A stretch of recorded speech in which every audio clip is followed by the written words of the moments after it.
Hello everybody. I'm so happy to have you guys back with me today. I had a special request from one of my new subscribers called Chow Muffet, and for her I have this lovely intro for her and for the rest of you, so enjoy.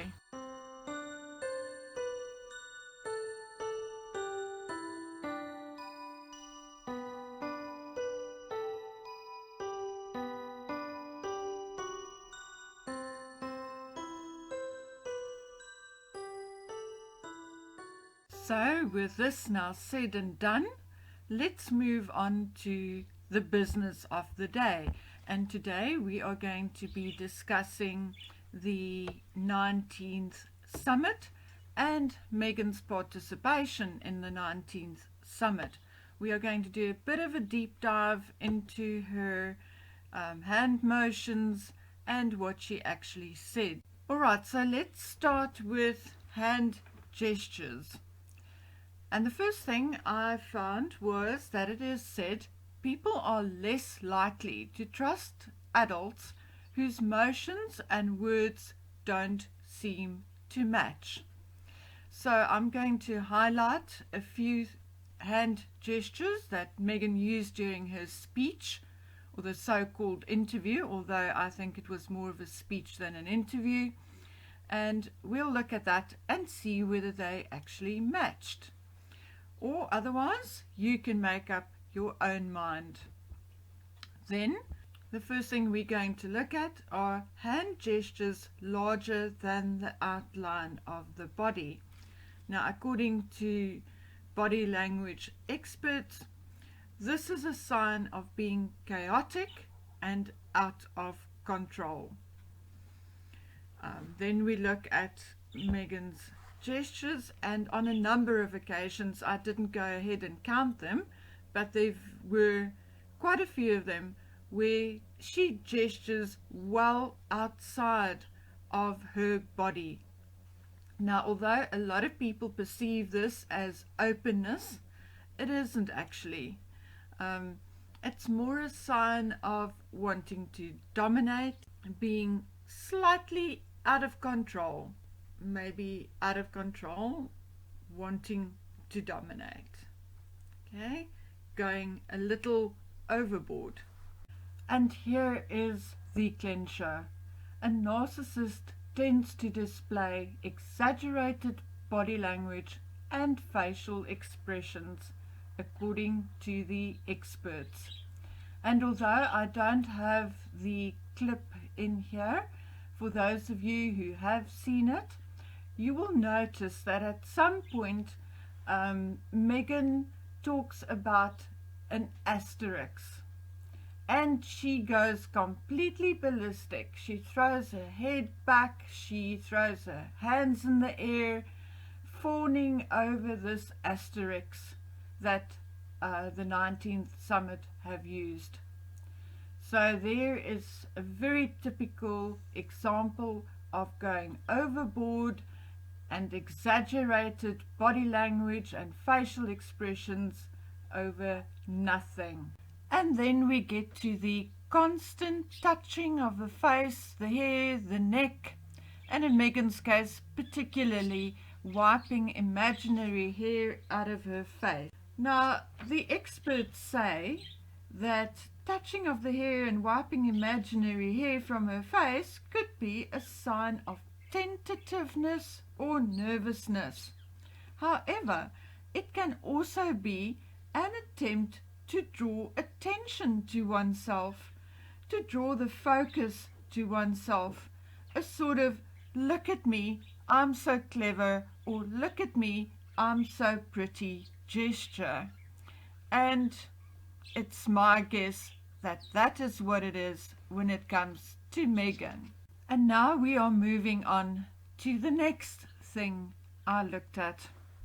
And again, I consulted a variety of websites discussing psychology, and I found this gem. Psychopaths and narcissists tend to tell the same fabricated stories over and over again. Now, we are all very familiar with Meghan dishing up her dishwashing liquid story. You know, the letter she wrote to the advertising company, blah, blah, blah, blah. We've heard it a million times. And in this speech or interview for the 19th summit, we again see her doing the exact same thing. But I will point it out as I go along, because we are going to look at a little more than that. So here we go. The first part I want to speak about is the following. It was sad to see where our country was in that moment, Meghan said of her homecoming, which occurred just before the killings of Floyd, Ahmaud Arbery and Breonna Taylor. If there's any silver lining in that, I would say that in the weeks after the murder of George Floyd, in the peaceful protests that you were seeing, in the voices that were coming out, in the way that people were actually owning their role, it shifted from sadness to a feeling of absolute inspiration, because I can see that the tide is turning. Now, firstly, I don't know which planet Meghan lives on, but I had seen protests that weren't very peaceful. Yes, I have seen some inspirational and heartwarming incidents, but I have also seen not so peaceful protests, rioting, looting, and fighting.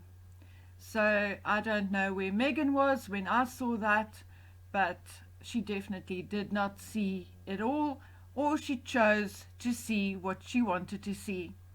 Then she actually tells us by saying, to a feeling of absolute inspiration, that it gave her a new platform to jump on, to use for her own narrative, to misuse, to put herself in the limelight once again. The next part I would like to have a look at is the following. From my standpoint, it's not new to see this undercurrent of racism and certainly unconscious bias.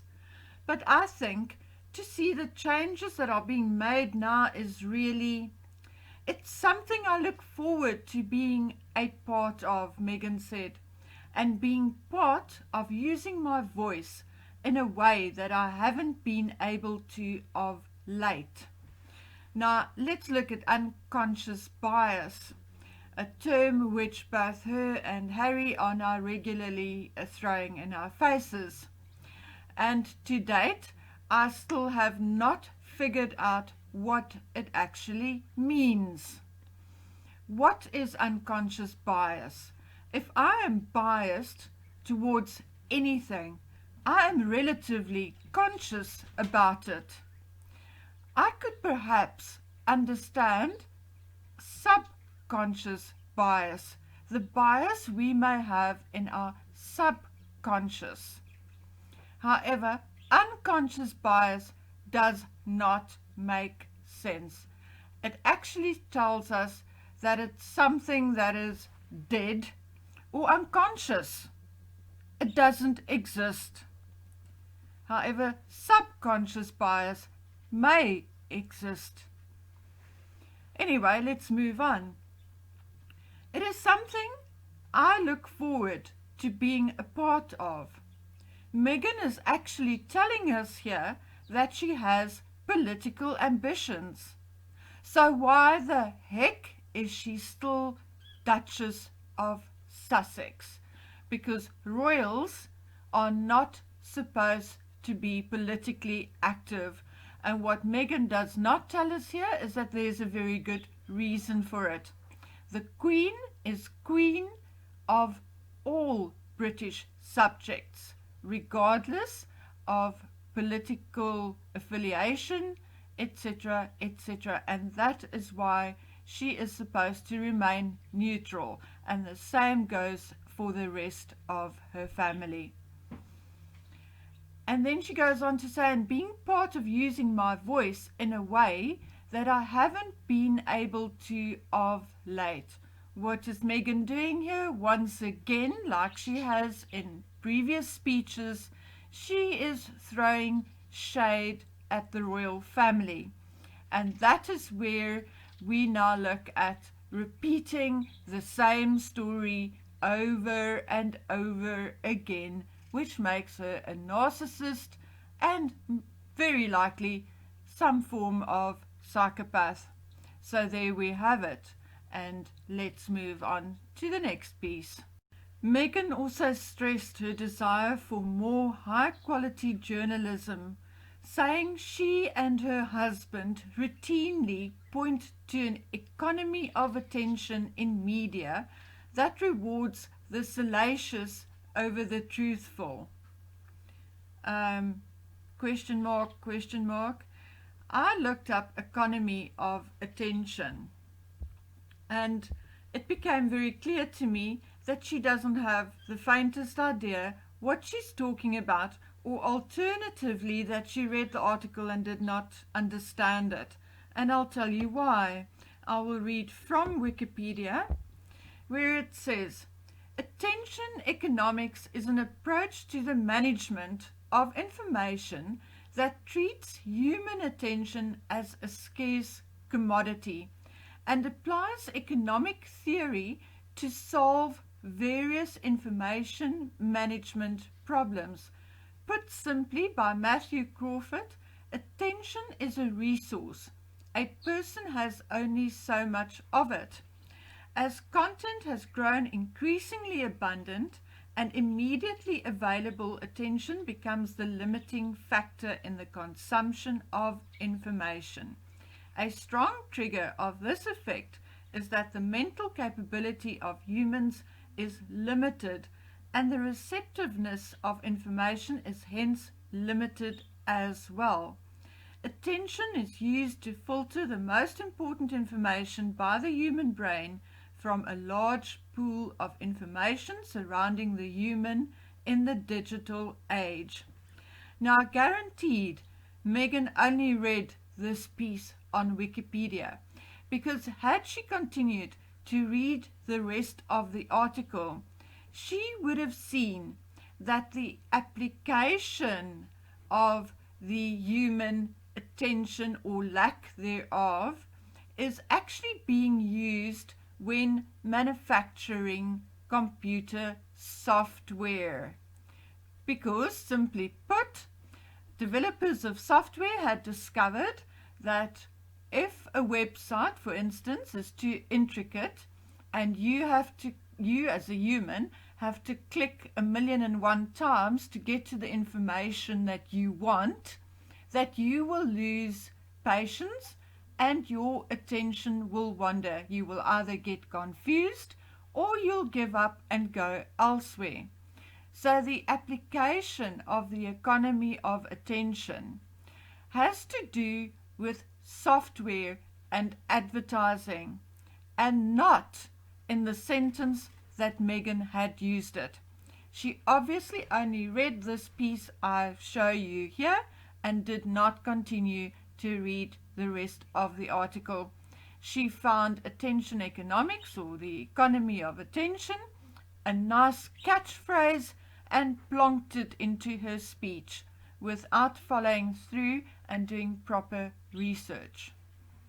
Okay, back to what she said. That rewards the salacious over the truthful. Excuse me? Does she know what salacious means?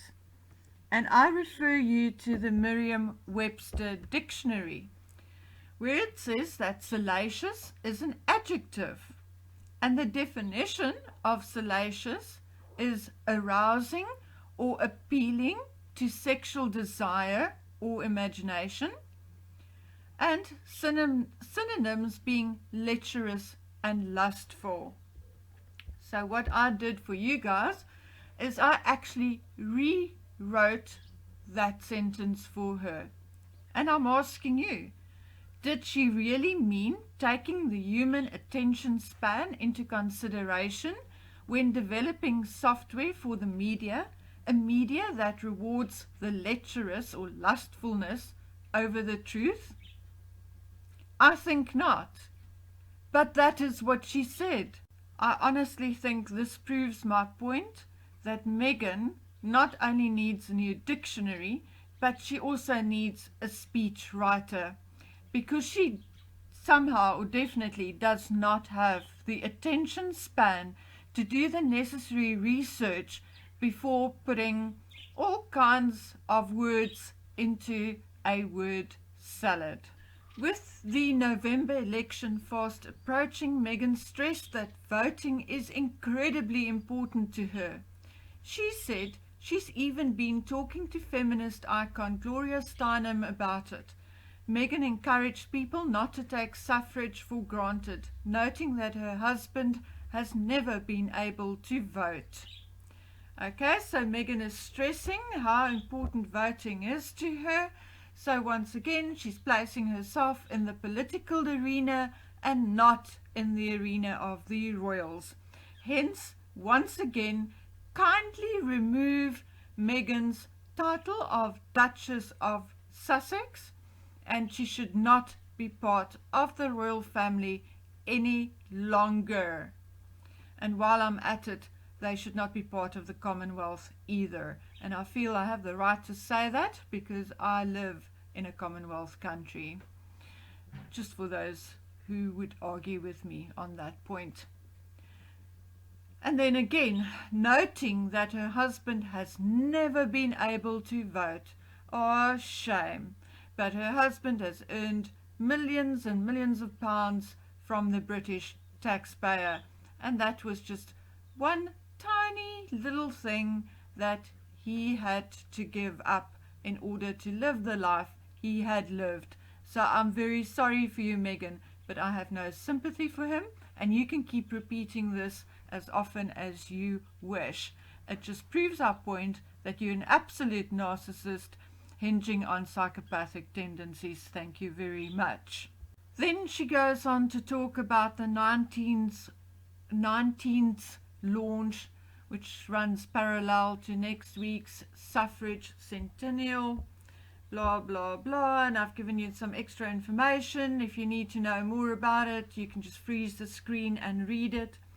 I'm jumping forward to the last piece I want to talk about, and where she says, when you look at that and look through that lens of the power of one person's influence in the media to be able to shape an entire movement or way of thinking, if women had their voice heard as equally, how different that would have been. Okay, really, I had to put the brakes on and reread it to find out what she was trying to say. And then I thought, okay, let me rewrite it and let's see whether it makes more sense. So I did. And when you look at the words in blue, when you look at the power of one person's influence in the media to shape an entire movement and way of thinking, you also notice that she doesn't complete the sentence. Okay, so when you look at the power of one person's influence in the media, what then? She doesn't complete the sentence. Okay, shows me that she has no freaking idea even what she wanted to say. But she threw the word salad in there nonetheless. How different it would have been if women had their voice heard as equals, or heard equally. Couldn't she just have said that? It would have made so much more sense. Phew! Now that was a mouthful. This video was very difficult to make because we had a massive storm which caused us to suffer from electrical outages for more than 24 hours. And then when it came back on, we actually watched the news where our president announced that we're back to level 2 load shedding.